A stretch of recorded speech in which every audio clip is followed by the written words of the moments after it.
Good morning, welcome to October 19th. A new day in the life of Frazzlog.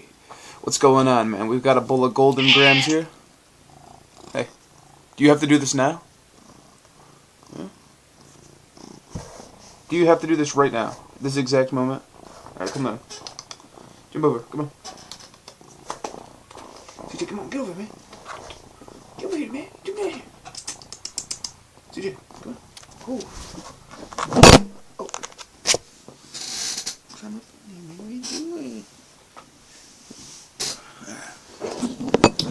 Alright, we've got our guy in our little, in our fortress here. He's like, what's up? Let me get in there. He's like, let me get up in there. And I'm like, okay. So here's our guy named CJ. He's very nice, very orange, very reliable. I like him. He just sits in my lap usually and hangs out. That's pretty cool, I gotta say. I'm liking it. I mean, look at this guy. He's like, what's going on, man? He wants the Frazzlog with me. That's just how awesome the Frazzlog is. He's like, dude, you're fucking cool. I gotta get in that shit. So I'm letting him in. That being said, I don't have a topic planned, of course, because I don't plan for shit.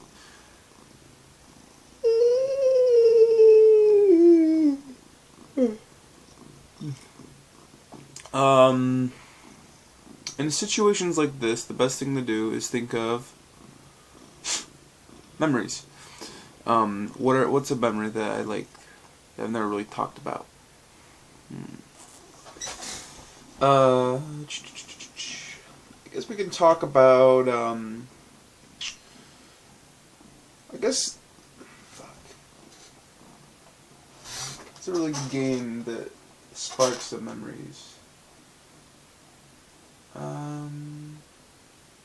I'm seeing Resident Evil Outbreak. I think Resident Evil Outbreak. What's the deal with Resident Evil Outbreak? You see, Resident Evil Outbreak was born back in the year 2004. Nah, basically leading up to Resident Evil Outbreak, I was a pretty big Resident Evil fan. I played the hell out of. I think RE4 was already out at this point.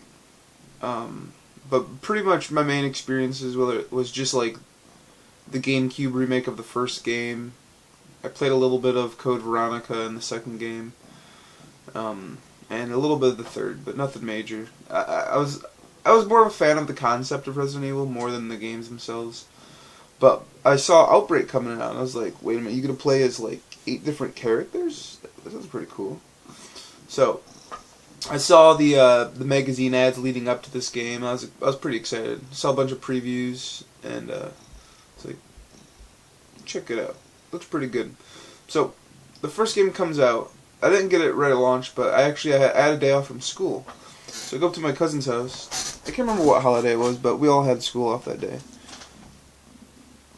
And so I go up to my cousin's house. His neighbor actually just got the game, and he has like a really nice setup. He's got like surround sound. He's got pretty decent TV back then, you know. So I go up to his house and we're like playing Resident Evil. And first off, it's on like a level structure. You know, there's like 6 levels in the game, and you beat one level, you go to the next level, you go to the next level, which I thought was pretty cool. But the character I first chose was Cindy. You know, I'm a real sucker for blonde characters, so I was like, yeah, play Cindy. She's pretty cool. She's like the waitress and all that. I can't remember what level we were playing. It wasn't the first level, and it wasn't the hospital. Maybe it was below freezing, the second level? It might have been the second level. It was the second or third level. And, I remember the first level in that game being, like, the best level. But, so I buy the game eventually, and I never beat it. I get to the final level, but I never actually beat it. But I liked it a lot. And the thing about that game is there was actually a second game that came out, like, a year later. I think it's called File Number 2. Resident Evil Outbreak File Number 2, I think. Yeah, something like that. Now, when that game comes out,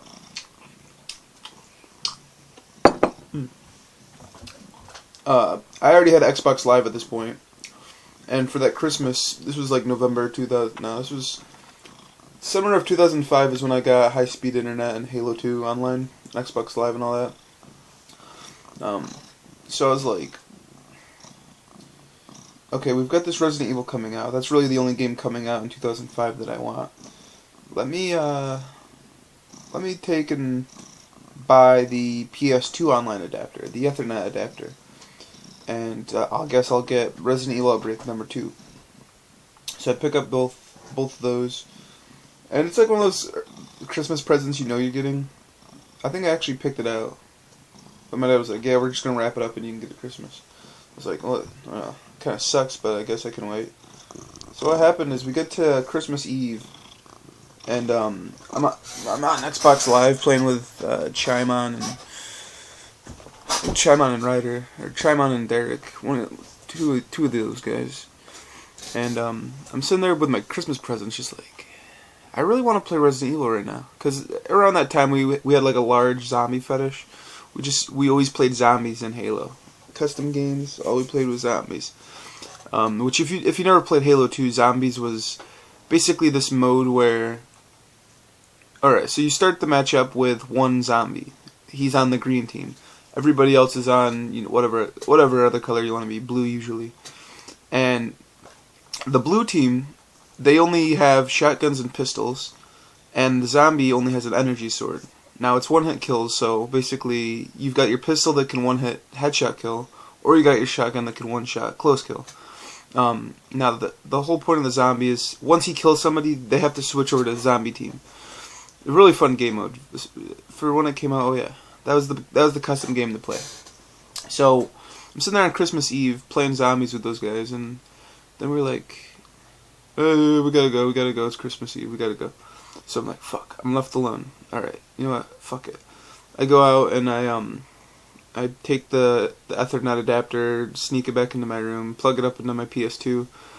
And at the time I was assuming it was going to be just like Xbox Live, where you're in the dashboard, you hit like configure Xbox Live, and then you make your account and all that. It really wasn't like that at all. I mean, essentially you just start up the game, and then it was like, do you want to make an account for this game? Because there was no universal PSN yet, you know? It was just kind of like, the only online options in the PS2 itself were like, it was like the advanced wizarding tools and stuff, like, I don't know, like so you could port forward it and stuff like that. It wasn't anything like you could customize. It was for like modders and stuff. Somebody who doesn't have any like advanced technical skills would have zero reason to go into the PS2 online options. So you basically, the game was dependent on it. You go into Resident Evil, it says, do you want to make an account? You say yes. And I didn't want to open up Outbreak 2, so I just popped in the first game. And I can't remember how I got it set up. I got it set up after a couple minutes. And I go to the server browser and I see somebody playing the first level. So it's like, you know, I like the first level. You're in a bar when the zombie outbreak goes down. Let's go to that. And I beat the first level with like 3 other people. And these guys, they knew the game. They knew the game. That was the thing about these games is Resident Evil games are built for speedrunning, and the Outbreak games especially were made for speedrunning, big time. Every character had a different benefit. So like one character would have lockpicks, one character would be able to make weapons, one character would be able to make healing items, and like every character had a point to play, especially in those levels. So if a player knew that level's benefit, like for that player, he'd be like, okay, so I'm gonna play Elisa in this level, I'm gonna play Kevin in this level, I'm gonna play Mark in this level. You know, they know going in ahead of time. So I'm just like kind of trying to keep up with these guys because they know what they're doing, and I just remember them running through the level in like 5 minutes, and I was like, what the fuck was that? And then of course over the next couple months, me and my friend Shaman, we played the hell out of that game. I was really big into cheating at the time, like standbying in Halo 2, and then I had my Game Shark on Resident Evil, infinite ammo, infinite health, everything like that, and just running around doing stuff. He was really good at the game though. I don't know how he was that good, but he was really, really good at that game. He played the doctor character, I think. And he had like, you could basically make these guns out of pills that could like instantly kill anything infected. It was really cool. That's Resident Evil, man. Those were some good times. Those were some good games. I'm down with an HD collection if they make one, to be honest. I think they're fun. Alright, goodbye.